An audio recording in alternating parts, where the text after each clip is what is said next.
Dear student, कैसे हैं आप लोग? तैयारी चल रही है? उम्मीद है कि बेहतर चल रही होगी। और हम लोग एक तरफ से नंबर सिस्टम पढ़ने की कोशिश कर रहे हैं, लगातार जारी है काम। अब तक बहुत सारे मुद्दे पर चर्चा हो चुकी है, अब और आगे बढ़ते हैं। आइए देखते हैं, आगे में हम चलते हैं तो तमाम छोटी छोटी बातें मिलती हैं। छोटी छोटी बातें ही हैं, मतलब एक एक टर्म की बात करें। अभी हम आपको बात करें कि एक विद्यार्थी ने हमसे रात में पूछा। अब रात में क्यों पूछा? उसको उसी समय प्रॉब्लम आई, इसलिए पूछ लिया कि बताइए जटिल संख्या क्या होती है। सोचिए, जटिल संख्या क्या होती है?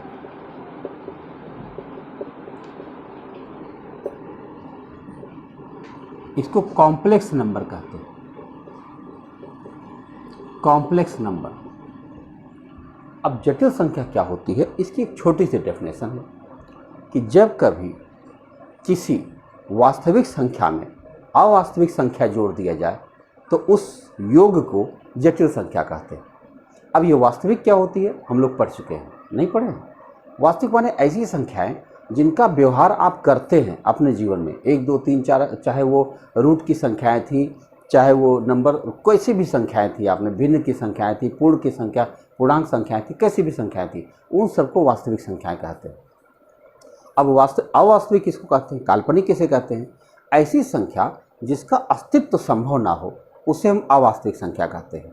जैसे अगर हम किसी संख्या को अंडर रूट में माइनस में लिख दें, जैसे अंडर रूट -4, तो ये जो है अवास्तविक संख्या कहलाती है। अवास्तविक इसलिए कि इसका मान निकालना संभव नहीं है, ठीक है। और वास्तविक संख्या कोई भी ले लो, 2 4 5 10 12 रूट में ले लो, चाहे भिन्न में ले लो, कैसी भी कोई संख्या ले लो, उसे वास्तविक कहेंगे। तो इसका मतलब हुआ, अब मैं यहाँ पर परिभाषा लिख दूँ, याद रख लीजिएगा कि जब वास्तविक संख्या में अवास्तविक संख्या जोड़ दिया जाए या काल्पनिक संख्या जोड़ दिया जाए तो जटिल संख्या बनती है। जटिल संख्या बनती है। अब एग्जांपल देता हूं, जैसे मैंने कहा 5 + under root -3, under root 8 + under root -4। अब ये देखो, भले से इसका मान हम बहुत आराम से नहीं निकल पाते हैं, 2√2 आंसर आएगा, लेकिन तभी ये वास्तविक है। लेकिन ये वास्तविक नहीं है, ये अवास्तविक है। तो इस संख्या को हम जटिल संख्या कहते हैं। इस संख्या को हम जटिल संख्या कहते हैं। एक बात याद हो गया होगा, 2 मिनट आपका टाइम दिया, जटिल संख्या क्लियर हो गई। एक संख्या और आप समझ लो इसी समय, पूर्ण संख्या क्या है? पूर्ण संख्या। अब पूर्ण संख्या क्या होता है, इसको आप, वो पूर्ण संख्या मतलब होल नंबर नहीं है, ये होल नंबर नहीं है। इसको कहते हैं कि ये पूर्ण संख्या, परफेक्ट नंबर, इसको इंग्लिश में परफेक्ट नंबर कहते हैं। अब देखो, हिंदी में तो हम पूर्ण ही कहेंगे परफेक्ट को, लेकिन अंग्रेजी में होल कहते हैं पूर्ण संख्या को, और परफेक्ट कहते हैं इस नंबर को। परफेक्ट संख्या किसे कहते हैं? परफेक्ट संख्या की पहचान है और बहुत ज़बरदस्त है। टेट में पूछा जाता है, ये यूपीटीईटी में और सीटेट में, दोनों में पूछा जाता है ये क्या है ये। तो मैं बताऊं, ये ऐसी संख्या होती है कि जिसका जो अपने गुणनखंडों के योग के बराबर हो जाए। जैसे मान लो कि कोई संख्या में 4 लेता हूँ, तो 4 का ज़रा फैक्टर करो, 1 है, 2 से कटेगा और 4 से कटेगा। तो 4 को छोड़ दिया जाए तो इसको दोनों जोड़ा जाए, 2 1 3 है और ये 4 है, मतलब ये परफेक्ट नंबर नहीं है। 5 का तो कोई सवाल ही नहीं पैदा होता, क्योंकि 5 का तो केवल 1 × 5 होगा, 5 को लेना नहीं तो 1 रहेगा। सबसे छोटी पूर्ण संख्या 6 मानी जाती है। क्यों मानी जाती है? देखो, ये 6 है, 6 किससे किससे कटेगा? 1 से कटेगा, 2 से कटेगा और 3 से कटेगा। क्लियर? 6 किससे किससे विभाजित होगा? 1 से कटेगा, 2 से कटेगा, 3 से कटेगा। तो अब जो है इन तीनों को जोड़ा जाए, 6 को छोड़ करके इन तीनों को जोड़ा जाए तो 3 2 5 1 6, इनका योग 6 आ गया और इसके बराबर हो गया। इसको हम कहते हैं पूर्ण संख्या, यानी परफेक्ट नंबर। एक संख्या आपको और मिल जाएगी, 28। ऐसे आप ढूंढेंगे तो कई सारी संख्याएं पाएंगे। 28 के बारे में सोचिए, 28 किससे किससे कट जाएगा? 1 से कटेगा, 2 से कटेगा, फिर किससे कटेगा, 4 से कटेगा, फिर 7 से कटेगा, फिर 14 से कटेगा। 28 किससे किससे विभाजित होगा, 1 से, 2 से, 4 से, 7 से और 14 से विभाजित होगा। अब अगर इस 28 को छोड़ करके इनको जोड़ा जाए, जोड़ो जरा, तो 14, 7, 21, 21, 4, 25, 25, 2, 27, 1, 28, इनका योग 28 के बराबर हो गया। ये भी आपकी परफेक्ट नंबर हो गया। तो इन दो संख्याओं के बारे में जानना जरूरी था। अक्सर एग्जाम में पूछ लिया जाता है तो ये छोटी बातें याद नहीं रहती और गलत हो जाता है। तो अब आते हैं उस तरह के सवाल पर कि जैसे 2 अंकों की संख्या है, इकाई दहाई वाली संख्या, तो उससे लेकर के बहुत तरह के सवाल बनते हैं। 2 अंकों की संख्या है और उसके अंकों को बदल दिया जाए या फिर उसे पलट कर जोड़ दिया जाए या घटा दिया जाए या 18 घटा दिया जाए तो उसके अंक पलट जाते हैं। तो बहुत तरह की संख्याएं बनती हैं, तो उस पर हम लोग आज चर्चा कर लेते हैं। तो एक सवाल लेते हैं और फिर समझते हैं उसको। यहाँ तक दिखाई पड़ेगा। 2 अंकों की एक संख्या के अंकों का योग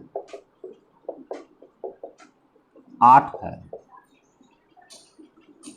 संख्या में से क्या घटा दें, 18 घटाने पर उसके अंक पलट जाते हैं, बदल जाते हैं, पलट किया जाता है, अंक बदल जाते हैं। संख्या बताइए। देखो ये एक छोटा सवाल है। अगर हम विकल्प दे दें आपको तो मुझे लगता है कि आप बिना कुछ लगाए इसका जवाब दे सकते हैं, लेकिन हम विकल्प देने नहीं जा रहे हैं। हम चाहते हैं इसको आप ऐसा समझ लीजिए कि इस तरह के सभी सवालों को अब आप मौखिक करना शुरू कर दीजिए। तो इसके लिए क्या करेंगे, तो एक्स वाई से शुरू करते हैं, अलजेब्रा से समझाएंगे पूरा बात। तो कह रहा 2 अंकों की संख्या के अंकों का योग 8 है। मान लेता हूँ दहाई हमारा x है और इकाई हमारा y है, मान लिया। तो इनके अंकों का योग 8 है। ये पहला समीकरण हमारा बन चुका है। देखो दहाई x है, इकाई y है और अंकों का योग 8 है, पहला समीकरण बन गया। अब करें संख्या में से 18 घटाने में। संख्या कहाँ है, देखो संख्या लिखते समय 10x + y का नाम आपने सुना है? अगर नहीं सुना है, अगर सुना है तो अच्छी बात, नहीं सुना है तो समझ लीजिए क्या होता है। जैसे मान लो कोई संख्या है 32, तो ये हम 32 समझ रहे हैं, ये 30 + 2 है। ये मतलब ये 3 2 नहीं है, ये 30 + 2 है। इसका मतलब ये हुआ कि अगर इसको हम x मानते हैं और इसको y मानते हैं और अगर हम x y लिख देंगे तो अलजेब्रा में x y के बीच अगर कोई सिंबल नहीं रहेगा तो उसको गुणा समझ लिया जाता है, जबकि 3 और 2 के बीच कोई सिंबल नहीं है तो उसे 32 समझा जा रहा है। ये अंतर समझ में आ रहा। तो ऐसी स्थिति में इस 32 को अगर हमको अलजेब्रा में लिखना हो तो चूंकि हम इसको ऐसे लिखने की कोशिश करेंगे, 3 जो है दहाई के स्थान पर है, इसलिए इसको हम लिखेंगे 10 × 3, दिखाई पड़ रहा, और प्लस 2। तो देखो 10 या 30 + 2 32 हो गया कि नहीं हो गया, 32। तो ऐसे ही अगर हमें x y लिखना है तो हम इसे लिखेंगे 10x, क्योंकि ये दहाई स्थान पर है, और प्लस y। तो ये जो होती है ये हमारी संख्या कहलाती है, ये हमारे अंक कहलाते हैं। x और y अंक कहलाते हैं, जैसे 3 और 2 अंक कहलाते हैं। लेकिन ये 30 + 2 ये स्थानीय मान के आधार पर जब हम संख्या को लिखते हैं तब वो संख्या कहलाती है। और अगर हम 3 और 2 की बात करते हैं तो डिजिट कहलाता है, वो अंक कहलाता है। तो अब बताओ अगर हम संख्या लिखें तो हम इसे लिख सकते हैं कि हमारी संख्या है 10x + y। अब इन्होंने कहा कि अगर इसमें से 18 घटा दिया जाए, देखो संख्या में से 18 घटा दिया जाए तो उसके अंक पलट जाएंगे। पलट जाएंगे तो क्या बन जाएंगे, ये y इधर आ जाएगा, x उधर चला जाएगा। अगर y इधर चला जाएगा दहाई के स्थान पर तो अब उसे 10y कहा जाएगा, और इकाई स्थान पर x आ जाएगा तो अकेला रह जाएगा। तो कह रहे हैं अगर संख्या में से 18 घटा दे तो उसके अंक पलट जाते हैं, यानी ये बात बराबर हो जाए बस। और चलो हल कर लेते हैं। इस x को इधर लाओ तो 10x में से 1x घटाओगे तो 9x, और 1y है यहाँ 10y इधर लाओगे तो 9y माइनस का हो जाएगा 9y, और ये जो 18 है माइनस का उस साइड जाएगा तो प्लस 18 हो जाएगा। अब आपके पास मिल गया 9x - 9y = 18। इसको हम 9 से छोटा कर सकते हैं, भाग दीजिए 9 से, तो देखो खाली बचेगा x - y = 2। ये दूसरा समीकरण बन गया। अब आपके पास पहला समीकरण है ये x + y = 8, और दूसरा समीकरण है x माइनस वाई बराबर 2। अब इन दोनों समीकरणों को कहीं हल कर लीजिए। आइए हल कर लेते हैं। यहाँ पर x प्लस वाई बराबर 8 है और x माइनस वाई बराबर 2 है। अगर हम इसे हल करते हैं और जोड़ दें तो ये आपका y कैंसिल हो जाएगा। यहाँ बचेगा 2x बराबर 10 और x बराबर 5। अगर x बराबर 5 आ गया तो 5 में हम क्या मिला दें कि 8 हो जाए, तो y बराबर 3 हो जाएगा। यानी अब आपका उत्तर आया 5 दहाई 3 इकाई, यानी वो संख्या बन गई 53। यानी वह संख्या 53 थी जिसके अंकों का योग 8 है और इसमें से अगर 18 घटाया जाए तो ये संख्या पलट जाएगी। क्या बन जाएगी? 35 बन जाएगी। ठीक है, तो एक सवाल आपने बहुत डिटेल देखा, लेकिन मैं नहीं चाहता कि इतना मेहनत आपको करना पड़ेगा, बिल्कुल नहीं चाहता हूँ। तो क्या करना पड़ेगा, कुछ बातें ध्यान में रखना पड़ेगा। ध्यान रखिए, अगर आप रफ्तार चाहते हैं तो कुछ चीज़ें अपने पास याद रखिए। मैं तो पहले बता चुका हूँ कि याद रखने का मतलब आपके वॉलेट में पैसा है, अब उसको कितनी जल्दी आप चाहें तो खर्च कर सकते हैं। तो इसके लिए आप क्या कर सकते हैं, 2 अंकों की संख्याओं के लिए एक सिस्टम बना हुआ है कि अगर 2 अंकों की संख्या के अंकों का अंतर 1 है तो उन्हें पलट कर घटाने पर सदैव 9 आएगा। मैं उदाहरण लेकर समझाता हूँ। मैं सवाल बने रहने देता हूँ, इसका हल हटा देता हूँ जिससे हमको जगह मिल जाएगी। देखिए, जैसे मान लीजिए हमने कोई संख्या लिया 23। अब इसको अगर हम पलटेंगे तो क्या बनेगा 32 और घटा के देखिए तो आएगा 9। क्यों? 3 और 2 में 1 अंक का अंतर है। कोई और उदाहरण लीजिए 56 को पलटिए 65 आ जाएगा। इसे घटाइए कितना आ जाएगा 9। देख रहे हैं, अगर अंकों का अंतर 1 है तो पलट कर घटाने पर हमेशा 9 आ रहा है। चलो अब अंकों का अंतर 2 लेता हूँ। मान लीजिए हमने ले लिया 24, इसको पलटो, अंकों का अंतर 2 है, इसको पलटो तो क्या बनेगा 42। अब इसे घटा के देख लो 18 आएगा। कोई भी संख्या ले लो, हमने ले लिया 35 को पलटो क्या बना 53, घटा के देख लो 18 आया। यानी अगर संख्या के अंकों के अंतर 2 है तो उसे पलट कर घटाने पर 18 आ रहा। अगर अंकों का अंतर 3 है तो कितना आएगा 27 आएगा। और दिखाता, जैसे मान लो कोई संख्या 36 है, देखो अंकों का अंतर 3 है, इसे पलटोगे तो बनेगा 63। अगर घटा के देखोगे तो ये आ जाएगा 27। घटा के देखोगे, यानी अब आप चाहें तो इसे याद रख सकते हैं, बहुत काम आएगा। देखो मैं यहाँ लिख देता हूँ, अंकों का अंतर यहाँ पर, और यहाँ लिख देता हूँ पलट कर घटाने पर अंतर। तो अब देखो यही चीज़ में कर, अगर अंकों का अंतर 1 है तो पलट कर घटाने पर 9 आएगा, 2 है तो 18 आएगा, 3 है तो 27 आएगा, 4 है तो 36 आएगा, 5 है 9 का पहाड़ा चलेगा बस 45 आएगा, 6 है तो 54 आएगा, 7 है तो 63 आएगा, 8 है तो 72 आएगा, 9 है तो 81 आएगा। बस 9 ही का अंतर हो सकता है, 10 का अंतर नहीं हो सकता। ठीक है, तो ये आपको एकदम याद रखना है। तो इससे आपका काम बहुत आसान है, एकदम इजी हो गया। कैसे इजी हो गया दिखाता हूँ। इजी कितना आसान हो गया, यही सवाल अब कितना आसान हो गया। जैसे इसने कहा अंकों का योग 8 है तो आप लिख दोगे x प्लस वाई बराबर 8। और फिर उसने कहा था कि पलट कर घटाने पर 18 आता है, या कह रहा था कि संख्या में से 18 घटा दो तो उसके अंक पलट जाएंगे। तो 18 घटाने पर अगर अंक पलटते हैं, इसका मतलब अंकों का अंतर 2 है। इसका मतलब x माइनस वाई बराबर 2 हमें तुरंत मिल गया। अब बताओ इसे हल करना कितना आसान है। और बताऊं इसको हल करना, और अगर आप ना लगाना चाहो इसको तब भी मौखिक कर सकते हो। कैसे? अगर आपको नाव धारा याद हो तो, नाव धारा वाला सवाल अगर किसी को याद हो तो बताओ कि योग वाला वैल्यू दिया है और अंतर वाला वैल्यू दिया है। अगर इन दोनों को जोड़कर घटा दोगे, आधा कर दो, इन दोनों को जोड़कर आधा करोगे तो दहाई अंक आ जाएगा, और घटाकर आधा कर दोगे तो इकाई अंक आ जाएगा। जैसे देखो 8 2 10, 10 का आधा करोगे 5, दहाई हो जाएगा। और 8 में से 2 घटाओ 6, 6 का आधा 3 करोगे तो कितना आ जाएगा, इकाई अंक आ जाएगा। तो आपकी संख्या 53 आ गई, मौखिक आ गई, बिना कुछ किए आ गई। देखा आपने? तो आपने समझ लिया कि इसे अब लगाना बहुत आसान हो गया। तो अंकों का अंतर है और इसे पलट कर घटाने पर यह संख्या आएगी। अब एक सवाल और बनता है कि अगर इसको पलट कर जोड़ा जाए तो क्या बनेगा, तब समझो क्या हो सकता है। तो जैसे आपने ये अंकों के अंतर के बारे में देखा, ऐसे अंकों के योग के बारे में भी सवाल बनता है। देखो कैसा सवाल बनता है।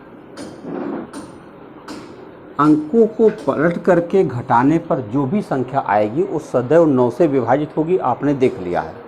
और अंकों को पलटकर अगर जोड़ा जाएगा तो वह संख्या सदैव 11 से विभाजित होगी, याद कर लीजिए। 11 से कोई भी 2 अंक की संख्या लीजिए और उसे पलट दीजिए और पलटकर जोड़ लीजिए आपस में, तो जो संख्या बन के तैयार होगी वह 11 से अवश्य विभाजित होगी। ये मैं इसकी जांच करके दिखाता हूँ। जैसे मान लीजिए कोई संख्या है, आपने लिखा 10x + y। अब इसे पलटोगे तो क्या बनेगा, 10y + x। अब इसको अगर आपने जोड़ दिया तो ये देखो क्या बन गया, 11x + 11y। अब 11 आप कॉमन ले सकते हो तो ब्रैकेट में हो जाएगा x + y। यानी अब आप लिख सकते हो कि किसी 2 अंकों की संख्या को पलटकर उसे जोड़ने पर जो योगफल प्राप्त होता है वह उनके अंकों के योग का 11 गुना होता है। एक थ्योरम बन गया, आप याद कर लीजिए, मैं लिख दे रहा हूँ। 2 अंकों की संख्या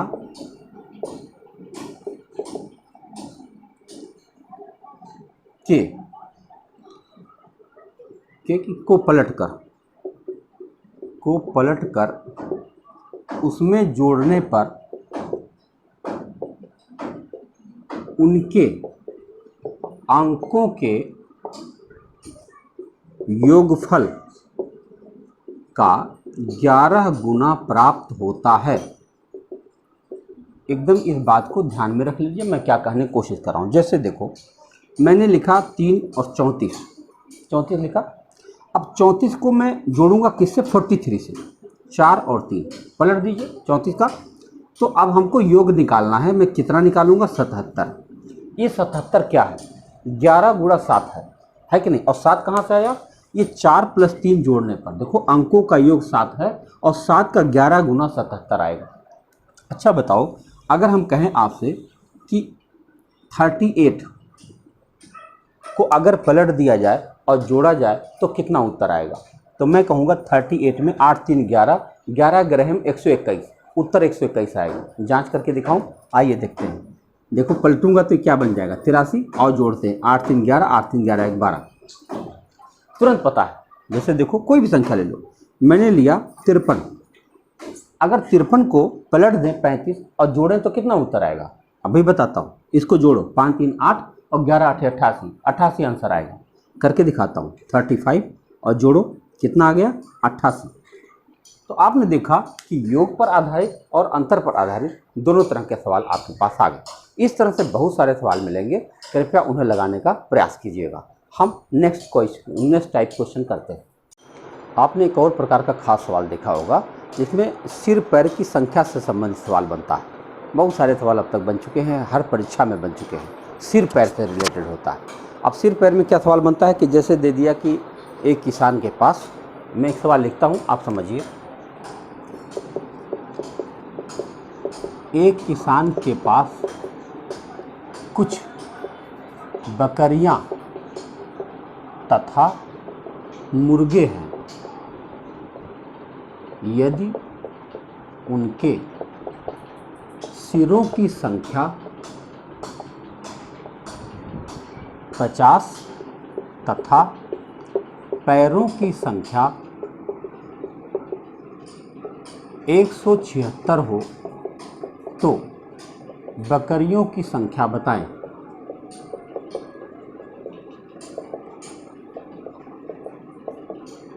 ऐसा सवाल आपको कहीं न कहीं ज़रूर मिला होगा। मैंने क्या लिखा एक बार मैं बोल देता हूँ, क्योंकि ये ब्रह्माक्षर लिखा हुआ है, पता नहीं सबको पढ़ने में आ रहा है कि नहीं। मैंने लिखा है कि एक किसान के पास कुछ बकरियां तथा कुछ मुर्गे हैं। अब उनके सिरों की कुल संख्या अगर जोड़ी जाए तो आती है 50 और उनके पैरों की संख्या है 176। तो आपको बताना है कि उनको बकरियां कितनी हैं और मुर्गे कितने हैं। तो इसको आप 2-3 तरह से, कई तरह से सोच सकते हैं। अगर आप यूट्यूब पर देखेंगे तो बहुत सारे लोग तमाम ट्रिक बनाते हुए दिख जाएंगे। मेरा मानना है कि कोई ट्रिक याद करने की कोई ज़रूरत नहीं है। अपने दिमाग पर एक्स्ट्रा बोझ मत रखें। इतना छोटे सवाल के लिए ट्रिक याद करने की आवश्यकता नहीं है। नॉर्मल तरीके से सोच लीजिए, तुरंत आपका उत्तर बन जाएगा। तो पहले हम इसको 1 वेरिएबल से लगाते हैं, फिर 2 वेरिएबल से लगाते हैं और फिर थोड़ी देर में सोच कर बताने लगेंगे, है ना। आइए देखते हैं। अगर हम इसको 1 वेरिएबल से लगाते हैं तो क्या करेंगे। हमने यहाँ लिख दिया बकरी, यहाँ लिख दिया मुर्गा। तो मुर्गा सही लिखा है, हाँ। तो अब मान लेता हूँ अगर x बकरी है तो मुर्गा कितना होगा, कुल 50 सिर है, इसका मतलब 50 जानवर हुआ। तो अगर x बकरी है तो मुर्गा होगा 50 माइनस x, होगा कि नहीं होगा, यहाँ तक ठीक है। अगर बकरी x है तो मुर्गा कितना होगा 50 माइनस x। अब बकरी के पास 4 पैर होता है तो इसमें 4 से गुणा करें, और मुर्गे के पास 2 पैर होता है इसमें 2 से गुणा करें। अब इसे जोड़ लीजिए और जोड़ने पर आ जाएगा 176। बस इसी को हल करना है। अब इसको हल करने के लिए भी तमाम तरीके, 2 कॉमन लेके काट दो और छोटा हो जाएगा, ऐसे हल कर लो और हो जाएगा, अरे जो मर्जी कर लो यार, बस इतना छोटा सा ही तो काम हो चुका है। आप जो भी तरीका अपना पाओ वैसे कर लो। तो मैं तो एकदम बेसिक कर रहा हूँ कि 4x प्लस 2 का गुणा करोगे तो 100 आ जाएगा, माइनस 2x बराबर 176। अब बताओ 4x में से 2x घटेगा तो 2x बचेगा, और ये 100 उधर जाएगा तो 176 में से घट करके केवल 76 बचेगा। बताओ x बराबर क्या हुआ, 2 तिया 6, 2 अट्ठे 16, यानी 38 बकरी उसके पास है। अगर 38 बकरी है और कुल 50 जानवर है तो मुर्गे कितने हो गए, 12। तो आपका उत्तर आ गया। तो यहाँ मैं लिख देता हूँ बकरी 38 हो गई और मुर्गा कितना हो गया, 12। ये आपका उत्तर आ गया 1 वेरिएबल से। अब हम इसको 2 वेरिएबल से दिखा देते हैं। 2 वेरिएबल क्या होता है, जिसमें y भी मानना पड़ता है, x और y दोनों। देखो अगर हमने यहाँ लिखा बकरी, यहाँ लिख दिया मुर्गा, तो अब क्या करेंगे, यहाँ मान लो बकरी x है और मुर्गा y है, तो दोनों को जोड़ने पर 50 आना चाहिए क्योंकि उनके सिरों की संख्या 50 है। अब क्या होगा, वो पैरों के हिसाब देखा जाए, इनके पास 4 पैर होता तो 4x पैर होगा, इनके पास 2 पैर होता है तो 2y पैर होगा, और कुल पैर कितना हुआ 176। अब हम फिर 2 काम कर सकते हैं, या तो इसमें 2 से भाग दे दें तब y बराबर हो जाएगा, या तो इसमें 2 से गुणा कर दें तब y बराबर हो जाएगा। हो जाएगा कि नहीं हो जाएगा, चलो इसमें हम 2 से गुणा कर दे रहे हैं पहले समीकरण में। तो 2 से गुणा करेंगे तो ये बनेगा 2x प्लस 2y बराबर 100। अब ये जो दोनों समीकरण बना इसको खाली घटा दीजिए, बस आपका आंसर आ गया, माइनस माइनस माइनस। तो अब ये 2y कट गया, 4x में से 2x गया 2x, और यहाँ बचा कितना 76, x बराबर कितना आ गया 38। अगर x बराबर 38 आ गया तो y बराबर 12 होना ही है। तो मेरे ख्याल से ये दोनों तरीका आपने से देख लिया। अब आप जैसे मैंने कहा था कि मान लो आप मुंजबानी लगाना चाहो तो क्या करोगे, इसी को ध्यान से देखो। आपने देखा कि पैरों की संख्या में से, पैर 176 है, पैरों की संख्या में से सिरों की संख्या का दुगना अगर घटा दिया जाए तो, और उसके बाद जो उत्तर आए उसे आधा कर दिया जाए तो बकरियों की संख्या, यानी जिसके पास 4 पैर है वो मिल जाएगा। आमतौर पर जितने सवाल बने हैं वो इसी तरह सवाल बनते हैं, एक 4 पैर का जानवर लिया जाता है, एक 2 पैर का जानवर लिया जाता है। तो 4 पैर का जानवर निकालने का अगर आप एक फार्मूला बनाने की कोशिश करें तो देखो मैं ऐसे लिख सकता हूँ, 4 पैर के जानवर की संख्या आपको निकालना है। तो अब यहीं से मैं बना रहा हूँ, मैं कुछ नहीं याद रखता हूँ, आप जानते होंगे हमको, मैं खाली इसी में से, अगर फार्मूला कोई कहता नहीं फार्मूला बना कर दे दो, ट्रिकी, बहुत लोग कहते हैं ना ट्रिकी मैथ पढ़ाता हूँ, तो मैं ट्रिक बना कर दे रहा हूँ। देख लीजिए, 4 पैर के जानवर की संख्या निकालनी है तो आप यहाँ लिख दो पैर माइनस 2 गुणा सिर बटा 2, बस यही काट दो, 4 पैर के जानवर की संख्या मिल जाएगी। मिल जाएगी नहीं मिल जाएगी, देखो मैं इस सवाल को हल करके दिखाऊं। पैर कितना था 176 माइनस 2 गुणा सिर, 2 गुणा सिर मतलब सिर है कितना 50, तो 2 से गुणा करोगे तो 100, और बटा 2 कितना आ गया 38 आ गया कि नहीं आ गया, एक बार में 38 आ गया। तो अब इस तरह के सवाल में किसी तरह कन्फ्यूजन करने की ज़रूरत नहीं है, आराम से इस सवाल को आप लगा सकते हैं। एक सवाल इसी पर और बनता है, वो भी करवा देते हैं। वो होता है एग्ज़ाम में, जैसे कोई लड़का सही से क्वेश्चन करता है तब इतना नंबर पाता है, और गलत करता है तो इतने नंबर उसके कट जाते हैं। तो अगर एक बच्चे ने इतना सवाल हल किया और इतने नंबर पाया तो उसके कितने, उसने सही सवाल हल किए। तो मैं एक सवाल लिखता हूँ और लगाते हैं, ठीक है। तो देखिए विद्यार्थी, मैंने एक सवाल ले लिया, किसी परीक्षा में प्रत्येक सही उत्तर के लिए 5 अंक मिलता है तथा प्रत्येक गलत उत्तर के लिए 2 अंक काट लिया जाता है। एक छात्र ने कुल 100 प्रश्न हल किया, उसे कुल 339 अंक प्राप्त हुआ, उसने कुल कितने प्रश्न सही हल किया। तो अभी जैसे मैंने वो बकरी मुर्गे यानी कि जानवरों वाला सवाल किया था, लगभग उसी तरह का ये भी सवाल बनता है। इसे भी 1 वेरिएबल 2 वेरिएबल की तरह से लगा सकते हैं और मौखिक भी सोच सकते हैं। आइए देखते हैं कैसे करते हैं। अगर हम इसको 1 वेरिएबल लगाएं तो ऐसे लिख सकते हैं, मान लो मैंने यहाँ लिख दिया सही, यहाँ लिख दिया गलत। अगर उसने x प्रश्न सही किया होगा तो गलत कितना किया होगा, 100 माइनस x प्रश्न उसने गलत किया होगा। अब जो सही किया होगा उसमें उसे 5 नंबर मिला होगा, और जो उसने गलत किया होगा उसके 2 नंबर कटे होंगे। कटना कहाँ से कटेगा, जो पाया होगा उसी में से कटेगा, यानी यहाँ माइनस चिन्ह लगता है और उसके बाद यहाँ लिख दो 339। बस इसी को हल कर दो, अभी पता चल जाएगा उसने कितने सही सवाल हल किए थे।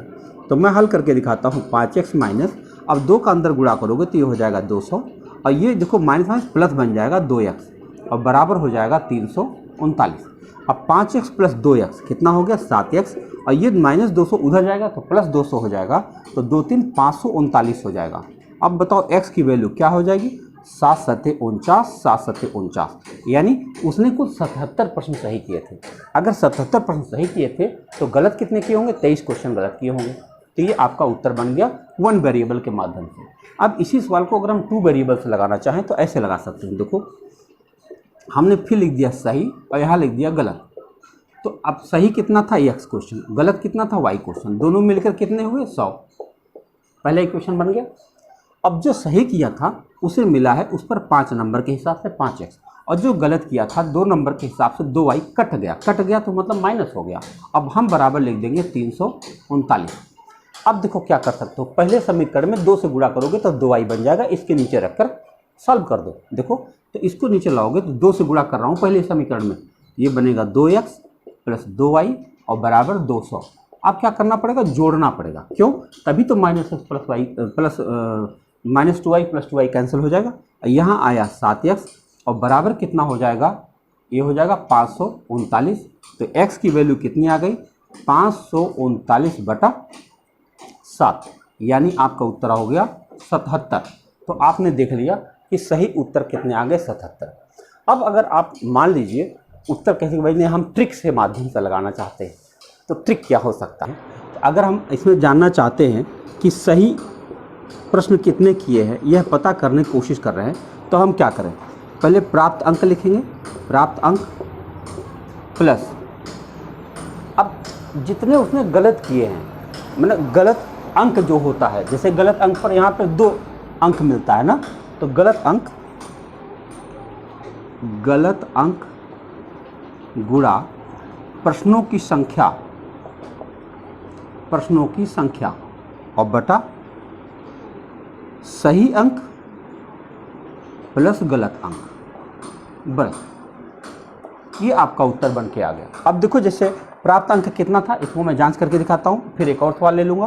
प्राप्त अंक हमारे पास था 339 प्लस गलत अंक कितने थे, 2। देखो 2 अंक थे, तो 2 गुणा प्रश्नों की संख्या कितनी है 100 बटा सही अंक है 5 और गलत अंक है 2। ये हो गया 539 और ये हो गया 7, काट देंगे तो आ जाएगा 77। तो लेकिन बिल्कुल गलत तरीका, मतलब मुझे नहीं लगता है कि इस तरह की कोई चीज़ एक आदमी याद रखेगा और याद रखकर एग्जाम में उसको याद भी आ जाएगा। लेकिन दरअसल विद्यार्थी कई प्रकार के होते हैं। मान लो कोई कहते नहीं मैं याद ही करना चाहता हूँ, तो उसके लिए मैं बता दे रहा हूँ। लेकिन मेरे दिल से पूछा जाए तो मैं कभी नहीं चाहूँगा कि ये सब बातें आप याद करें। मैं इस पर एक और सवाल लगाकर तुरंत दिखा देता हूँ। देखिए मान लीजिए मैंने उदाहरण ले लिया यहाँ पर,